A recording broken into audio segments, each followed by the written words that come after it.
Hey everyone, it's Jananie and welcome back to my channel, This Story Ain't Over. Today I'm really excited to bring you yet another book haul because I have a problem that I seemingly do not want to fix, which is buying books. I love it when people say that buying books and reading books are two very different hobbies because I agree. I love collecting books, but sometimes reading them is a challenge. But regardless, I am excited to read all of these books on this list. It's a mix of books that I've bought recently, ones that you've been seeing me read in some reading vlogs, and also some books that have been sent to me by publishers. So it's a really nice mix of books for this fall book haul, so let's just jump right into the first book. So this video is being kindly sponsored by Disney Book Group for the release of a book that if you told me I was gonna get to talk about this, get paid to talk about this when I was 10 years old, I would have freaked the F out because, well, here we are. I'm here to tell you about Rick Riordan's newest book, Daughter of the Deep.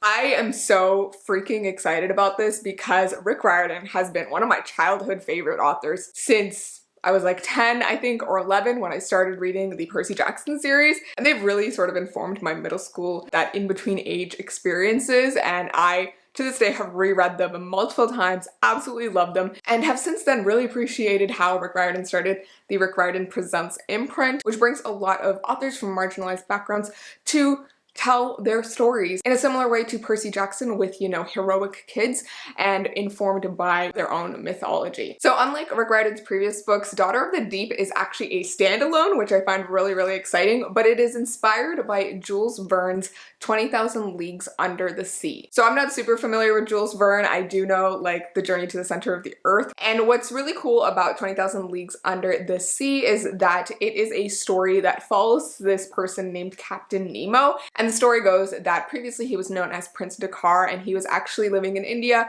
under the British colonial government, and he was sort of fighting against them, and so the British colonial government retaliates by killing his wife and children.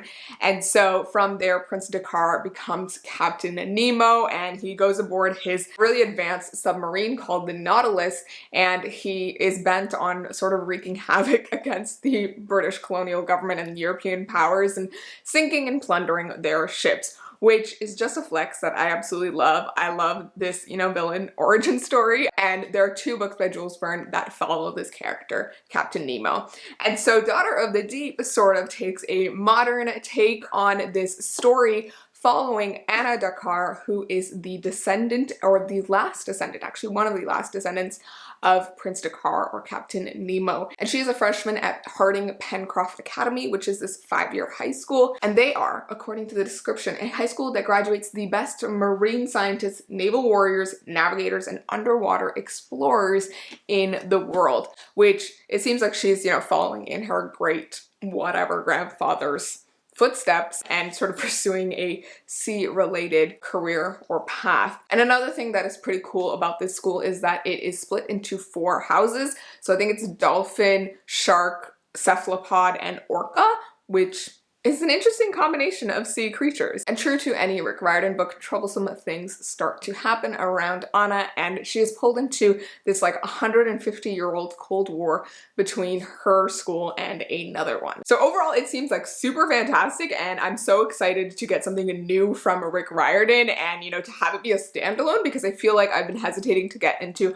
some of the like newer series because I know they're series and they'll take a while, but I'm excited to pick this one up. If you haven't read any of Rick Riordan's books, what are you doing? Percy Jackson, I would say, is the place to start. But if you're looking for something shorter and, you know, you're not ready to commit yet, then maybe start with Daughter of the Deep to get your first dive into the Riordan verse. All right, the next book that I have here is another exciting development from Rick Riordan Presents, and that is The Cursed Carnival and Other Calamities, which is a wonderful collection of 10 different stories from different mythologies from these fantastic authors in the Rick Riordan Presents imprint. So those authors include Carlos Hernandez, Roshni Chokshi, J.C. Cervantes, Yunha Lee, Kwame Imbalia, Rebecca Roanhorse, Taylor K. Mejia, Sarwat Chada, and Gracie Kim. And these are all the authors of the various Rick Riordan Presents novels and series. I personally love the Arasha series by Roshni Chokshi because, as you guys know, she's one of my favorite authors. It has some really great South Asian rep. And just to give you a sense of which mythologies are represented in this anthology, we have Indian, Mesoamerican, Korean, Cuban, Black American, African, Navajo, Mexican, Mesopotamian, and Celtic, which is just a full array, which I love, and I just love seeing this diversity and, you know, this uplifting of so many voices. And Rick actually acted as an editor for this book, and he also contributed a new short story debuting a new hero with a mythology that he's never written before, which is Irish mythology, which seems super exciting. And that story is actually called My Life as a Child Outlaw, which just seems like it's gonna be a great time and probably a really funny one as well if we know Rick at all. So yeah, super, super excited to read that, and also all of the stories on this collection. You should definitely check it out if you're looking for a taste of the various stories from the Rick Riordan Presents imprint. And if you're looking to diversify your reading a bit, you can definitely find a lot of cool and amazing stories in here. So yeah, thank you so much to Disney Book Group for sponsoring this video for the release of Daughter of the Deep and The Cursed Carnival. You guys should definitely go check them out. There's a link in my description. All right, let's get into the next books on this list. In a moment of total out of character-ness, I decided to buy a couple classics. So I bought some Shakespeare works. So I got Measure for Measure, which is a play that I actually read in a Shakespeare class in university. And then I also grabbed the collection of sonnets as well because I actually really like some of them. And the reason I was sort of spurred on to buy this was because I'd actually been reading All's Well by Mona Awad. This is actually based around sort of Macbeth, but also All's Well That Ends Well by Shakespeare. And both of those I actually own and have already read, but I had remembered that there's a specific plot point that happens in All's Well That Ends Well that also happens in Measure for Measure, which I remember as being one of my favorite plays that I had read in that class. So I wanted to have a physical copy of it and potentially also reread it.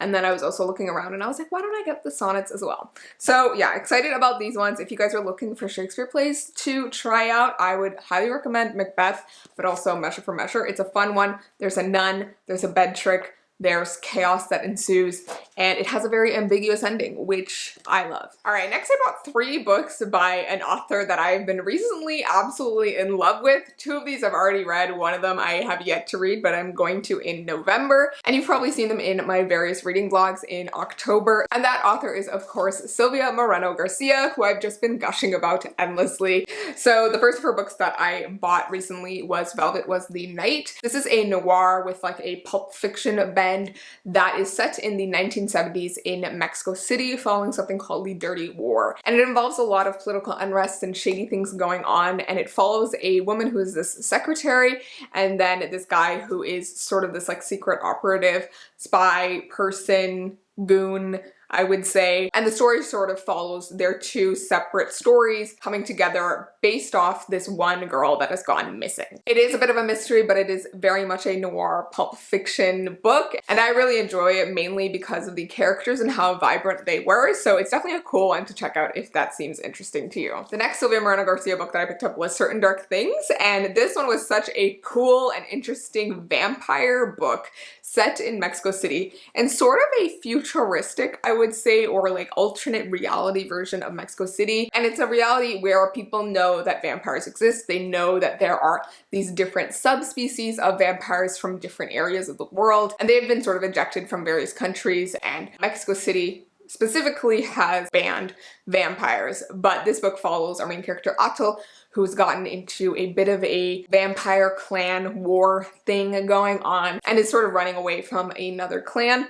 And she ends up running into Domingo, who is this garbage collector in Mexico City, a bit down on his luck. And when Atul sort of walks into his life, he is enchanted. This is a really fun one and I really loved all of the characters, but it is definitely a super cool one if you are into like fantasy with great lore and history to it. And this one just had like really cool elements to the vampires. Like each subspecies was just so different, which I found so fascinating. All right, and then the final Silvia Moreno Garcia book that I bought recently was Gods of Jade and Shadow. And this one is more of a fantasy and it is set in the 1920s in Mexico City, but it involves some like Mexican folklore sort of coming to life, including some Mayan gods and that sort of thing. And it seems like it's gonna be a really fun one. This one is the one that I have yet to read, but I'm really excited about it. It's on my TBR for November. I've also read some of Silvia Moreno Garcia's other books like Mexican Gothic and The Beautiful Ones, both of which I absolutely loved. So I'd love to hear from you guys if you have read any of her books. Which one is your favorite? All right, so speaking of,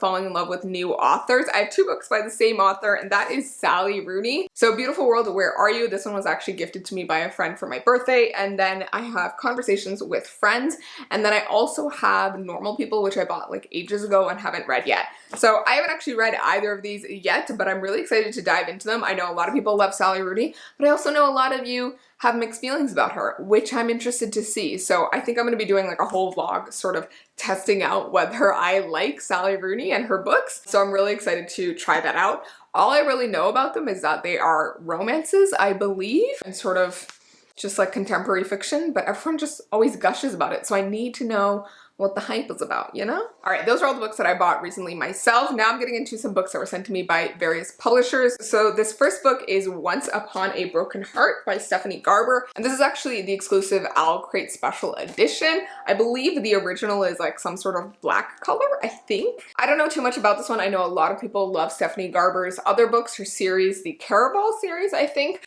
I've never read them before, but I'm curious to check them out. But this one seemed really, really cute, just like the cover and also the title as well. From what I can tell, this book is set in sort of a fantasy world, and it follows our main character, Evangeline Fox, who has always sort of believed in love and happy endings.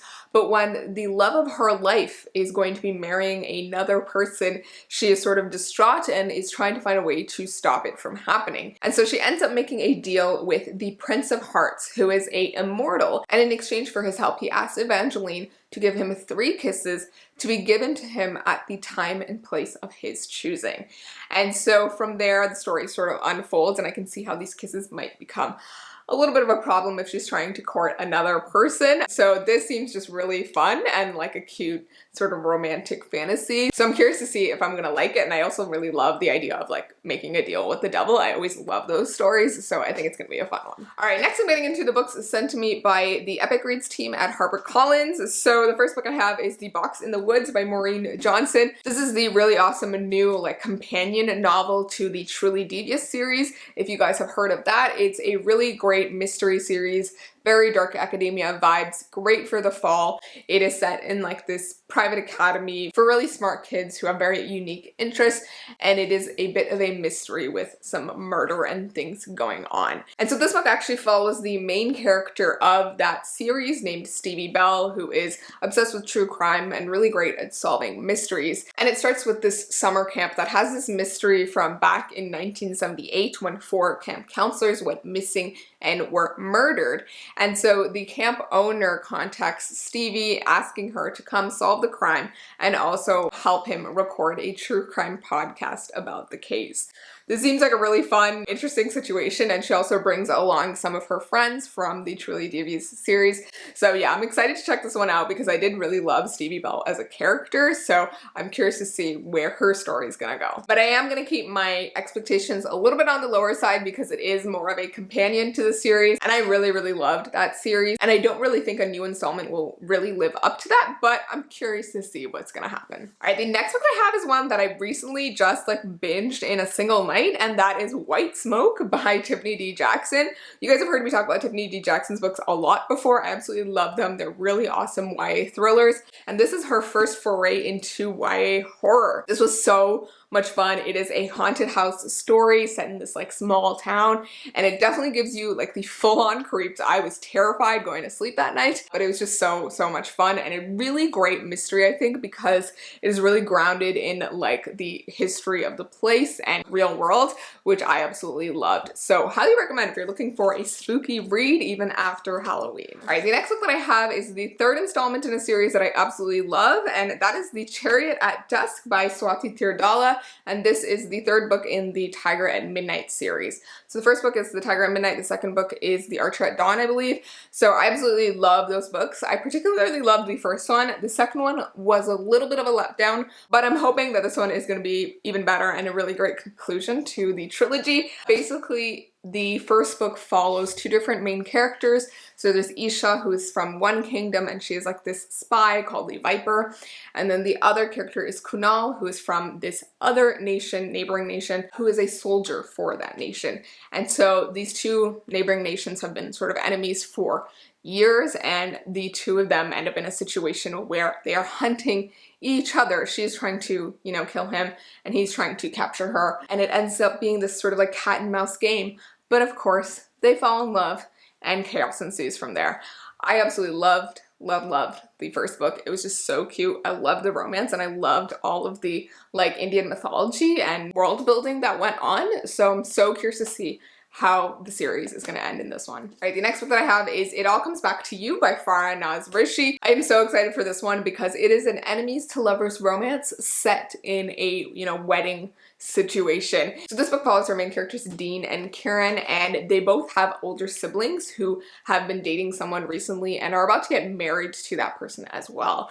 But what they find when these two families meet is that Dean and Kieran are like the younger siblings of the opposite sibling, and what you find out is that 3 years ago these two characters actually used to date before the older couple that's getting married even met. But no one actually knows that they dated, and their relationships ended in a really bad place. And so now they're forced together in this situation, determined to keep this secret and keep up appearances as if they've never met before. But of course, things are definitely gonna go wrong, and I'm just really excited for this sort of enemies to lovers romance and the Pride and Prejudice vibes that I'm getting, because it seems like Kieran really suspects Dean of having done something bad. And I think it's just gonna be a lot of fun, like kind of like a Daisy Pride and Prejudice, which just the vibes, loving it. All right, the next book that I have is Blackout, and this is a book written by several really awesome Black authors, Black YA authors. So Daniel Clayton, Tiffany D. Jackson, Nick Stone, Angie Thomas, Ashley Woodfolk, and Nicola Yoon. I absolutely love all of these authors. I've read something of theirs before, and this book follows a bunch of couples during a blackout in New York City. So it's sort of a love letter to both New York and also Black teens. And I think that that's like a really cute concept and idea, and I'm so excited to pick this one up because I think it'll just be like a nice romantic, sweet read. All right, we are on to the final book on this list, and that is XOXO by Axio. And I'm super excited for this one because it seems like it's gonna be a really cute contemporary romance. It follows our main character, Jenny, who is an award-winning, classically trained cellist who has only had to really think about practice and has recently been thinking that she's a bit unhappy with this situation. And this is when she meets a mysterious stranger named Jaewoo, who is about to fly off to Korea the next day. So the two of them decide to have just like a fun night in Los Angeles, just having each other's companionship. And then shortly thereafter, he flies off to Korea, and Jenny decides that she's just gonna forget about the entire thing. But of course, things don't end there. And when Jenny's grandmother sort of falls ill, she and her mother have to move to Korea to take care of her. And from there, Jenny finds out that this guy that she had met in LA is actually a K-pop star. And he's actually one of the most popular K-pop stars from one of the most popular K-pop groups. And of course, Jaewoo is forbidden from dating anyone according to the industry standard, but that is obviously not gonna stop anyone, and we're gonna see how this one goes. It seems super, super cute, and I love the cover as well. It's super, super gorgeous, and we'll see how it goes. I'm just excited for this like nice, fun, feel-good read. All right, but those are all of the books on this list. Thank you for watching this ridiculously long book haul. Let me know if you guys have read any of these books or what you thought of them, especially for the ones that I haven't read yet. I would love to hear your thoughts. And thank you again to Disney Book Group for sponsoring this video for the release of Daughters of the Deep by Rick Riordan and The Carnival from the Rick Riordan Presents authors.